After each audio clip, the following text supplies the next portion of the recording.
Assalamualaikum warahmatullahi wabarakatuh. Sekarang kita akan belajar tentang Kitabul At'imah.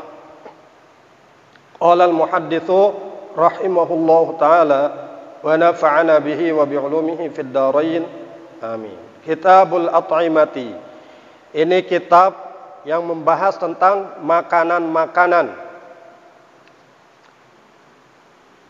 Jadi ini penting dijelaskan di dalam pengajian-pengajian, karena memang Rasulullah SAW juga menjelaskannya. Dan di dalam fikih Islam yang terkait dengan makanan ini ada juga kitabnya.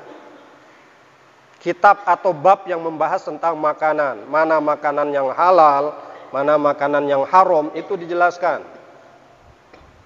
Karena kaum muslimin itu seperti yang sudah disampaikan pada pelajaran-pelajaran yang lalu, pada pekan-pekan yang lalu, seperti lebah. Dia hanya memakan yang baik-baik, yang halal-halal. Sehingga yang keluar dari dia adalah yang baik. Madu yang bermanfaat untuk makhluk yang lain, untuk manusia, dan juga untuk makhluk yang lain. Maka seorang muslim juga seperti itu. Yang dia makan adalah makanan-makanan yang baik, makanan-makanan yang halal. Dan dengan begitu, perbuatan-perbuatan yang dilakukan oleh seorang muslim itu adalah perbuatan yang baik. Ucapan-ucapan yang dia ucapkan adalah ucapan-ucapan yang baik. Karena makanan dan minuman itu sangat berpengaruh kepada seseorang di dalam membentuk karakternya, di dalam membentuk sifat dan akhlak seseorang. Makanan dan minuman itu sangat berpengaruh. Maka kalau dia selalu mengisi perutnya dengan makanan dan minuman yang halal, nanti dia akan memiliki karakter dan akhlak yang baik. Sebaliknya, kalau orang yang terbiasa mengisi perut dan itu kemudian tumbuh menjadi daging, mengalir dalam darah, makanan yang haram dan minuman yang haram, itu juga akan mempengaruhi karakternya menjadi karakter yang tidak baik.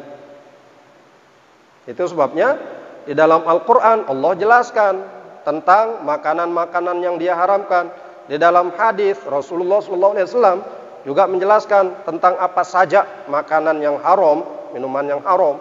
Di dalam fikih Islam dijelaskan juga oleh para ulama tentang apa saja yang diharamkan itu. Karena ini penting. Baik, hadis yang pertama, kalau di dalam Al-Quran Allah Subhanahu wa Ta'ala menjelaskan tentang yang Allah haramkan itu tidak banyak sebenarnya.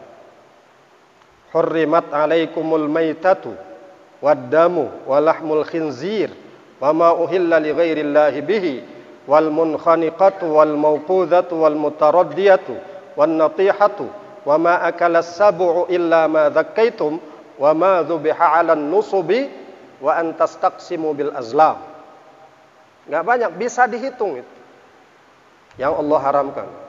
Hurrimat alaikumul maitatu, bangkai, wadamu, dan darah, walahmul khinzir, daging babi, wa ma uhilla li ghairillahi bihi, dan apa yang disembelih untuk selain Allah, wal munkhaniqah wal mauqudah wal mutaraddiyah wan natihah, itu binatang-binatang yang mati bukan dengan cara disembelih, dilempar dari tempat yang tinggi sehingga mati, dicekek mati.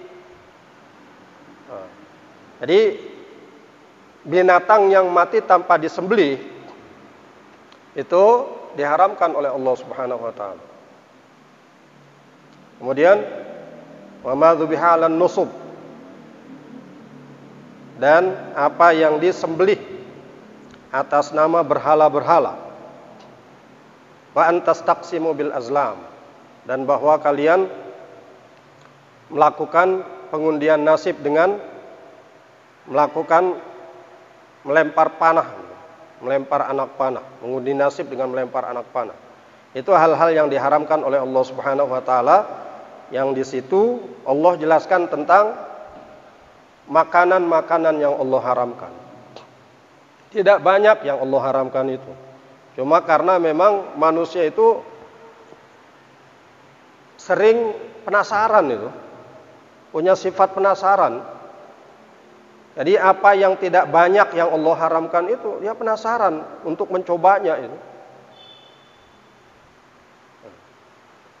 Dan ini yang juga dimanfaatkan oleh orang-orang yang punya apa? Yang punya toko. Kan ada kita lihat, jangan lihat ke kiri katanya. Jangan lihat ke kanan itu.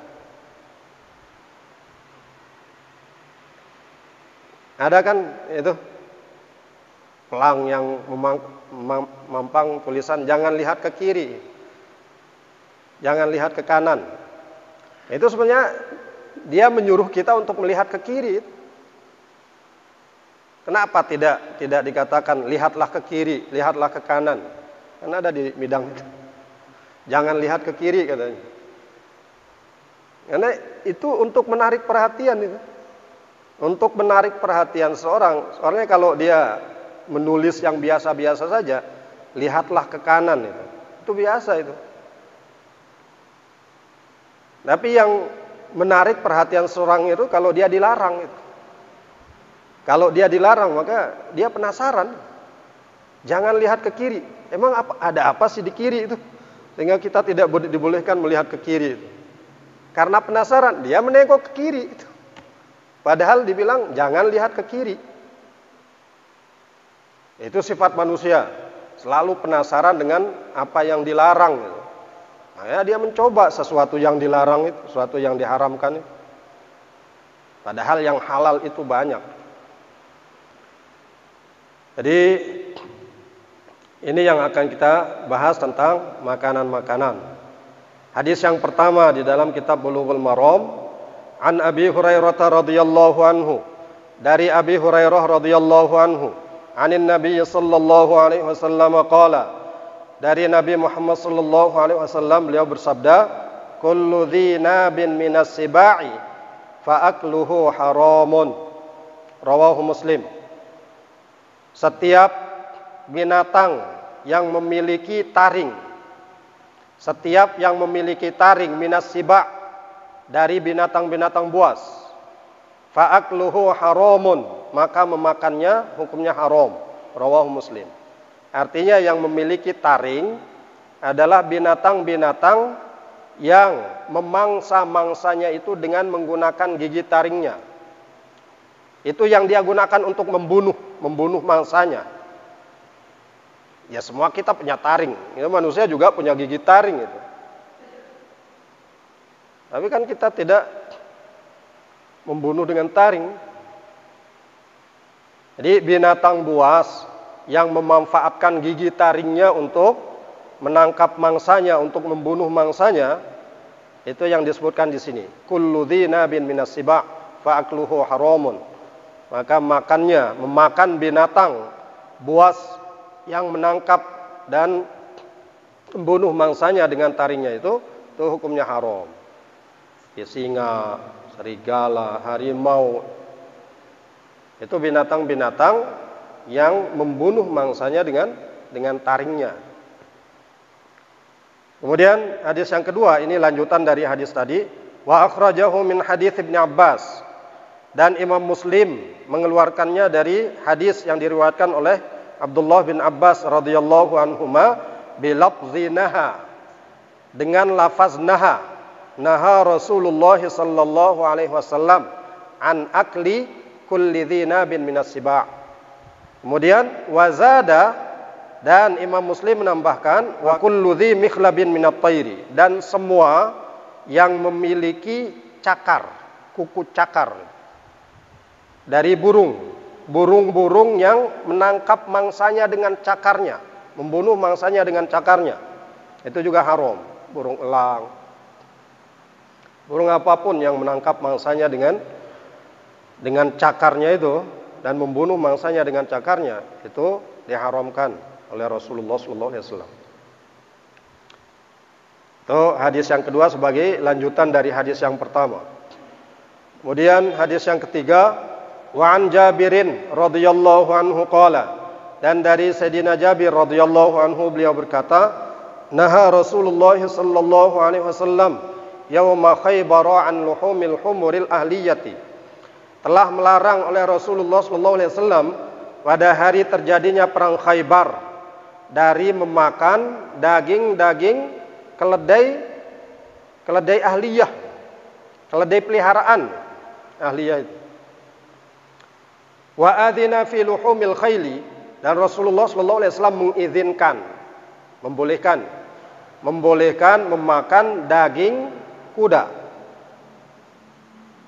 Jadi al-humuril ahliyah itu keledai-keledai yang dipelihara kemudian dimanfaatkan untuk mengangkut barang, untuk ditunggangi. Itu namanya humurul ahliyah, itu diharamkan untuk dimakan. Berbeda halnya dengan kuda, khail. Ini berbeda keledai dengan kuda itu. Nah, di perang Khaybar itu Rasulullah SAW mengizinkan para sahabat untuk memakan daging kuda, tapi beliau melarang untuk memakan daging keledai ahliyah. Wa fi lafzil Bukhari, dan di dalam lafaz yang digunakan oleh Imam Al-Bukhari yang ada di dalam Sahih Al-Bukhari dikatakan warakhasa, tidak mengatakan wa'adzina tapi warakhasa, dan beliau memberikan rukhsah, memberikan kemudahan. Rasulullah SAW memberikan kemudahan untuk para sahabat memakan daging kuda pada waktu terjadi perang Khaybar itu. Itu artinya apa? Daging kuda itu halal untuk dimakan. Yang haram itu adalah keledai, daging keledai ahliyah. Walaupun kemudian tentu saja di dalam masalah fikih itu ada saja perdebatan para ulama. Kalau ada yang mengharamkan, ada juga yang menghalalkan. Menghalalkan keledai ahliyah itu, atau paling tidak memakruhkan, tidak sampai mengharamkan. Jadi ada yang sekedar memakruhkan, ada juga yang sampai menghalalkan memakan daging keledai. Begitu juga kaitannya dengan daging kuda, ada yang menghalalkan, ada juga yang tidak membolehkan. Ya seperti itu, seperti Sayyidina Abdullah bin Abbas misalnya, kaitannya dengan daging keledai, beliau menghalalkan itu, memperbolehkan untuk memakan daging keledai. Jadi selalu ada perdebatan di kalangan para ulama, baik generasi sahabat ataupun generasi tabi'in, tentang hal-hal yang kaitannya dengan masalah fikih.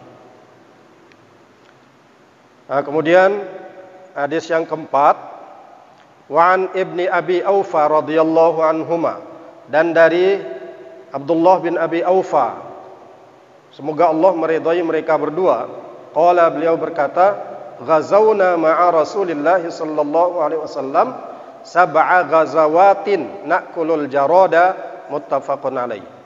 Ghazawna, kami pernah berperang, ma'a Rasulillah sallallahu alaihi wasallam, bersama Rasulullah sallallahu alaihi wasallam, sab'a ghazawatin, sebanyak 7 kali peperangan, na'kulul jarada, yang kami di dalam 7 peperangan itu kami memakan belalak. Kami menjadikan belalang sebagai makanan.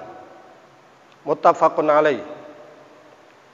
Memang di hadis ini tidak dijelaskan apakah Rasulullah SAW juga ikut makan di dalam hadis ini. Tapi secara tersendiri Imam Bukhari menyebutkan ada tambahan ma'ahu, ada kalimat ma'ahu, na'kulul jaroda ma'ahu. Kami di 7 peperangan itu memakan belalang bersamanya, bersama Rasulullah SAW. Itu artinya apa? Rasulullah SAW juga memakan belalang itu. Jadi secara praktek Rasulullah memakannya, Dan di dalam hadis lain Rasulullah menjelaskan itu halalnya belalang itu. Uhillat lana maitatan wa daman. Dihalalkan untuk kita 2 bangkai dan 2 darah. 2 bangkai itu apa? Bangkai ikan dan bangkai belalang. Bangkai ikan dan bangkai belalang. Kemudian 2 darah itu apa? Hati dan limpa. Hati dan limpa itu kan dari darah. Dari darah yang menggumpal. Hati dan limpa itu dari darah yang menggumpal membentuk hati dan limpa. Tapi kemudian jangan diartikan gimana kalau kita membekukan darah itu, darah yang keluar mengalir. Nah, itu yang diharamkan. Yang dihalalkan itu adalah hati dan limpa yang asalnya darah itu. Hati dan limpa itu bukan darah yang kemudian dibekukan, bukan. Itu secara qauli Rasulullah SAW menjelaskan tentang kehalalan belalang itu. Secara fi'li Rasulullah SAW memakan itu, memakan belalang itu di 7 peperangan yang beliau pimpin kaum muslimin untuk melakukannya. Seperti yang dijelaskan oleh Ibnu Abi Aufa. Para sahabat memakan belalang bersama Rasulullah SAW.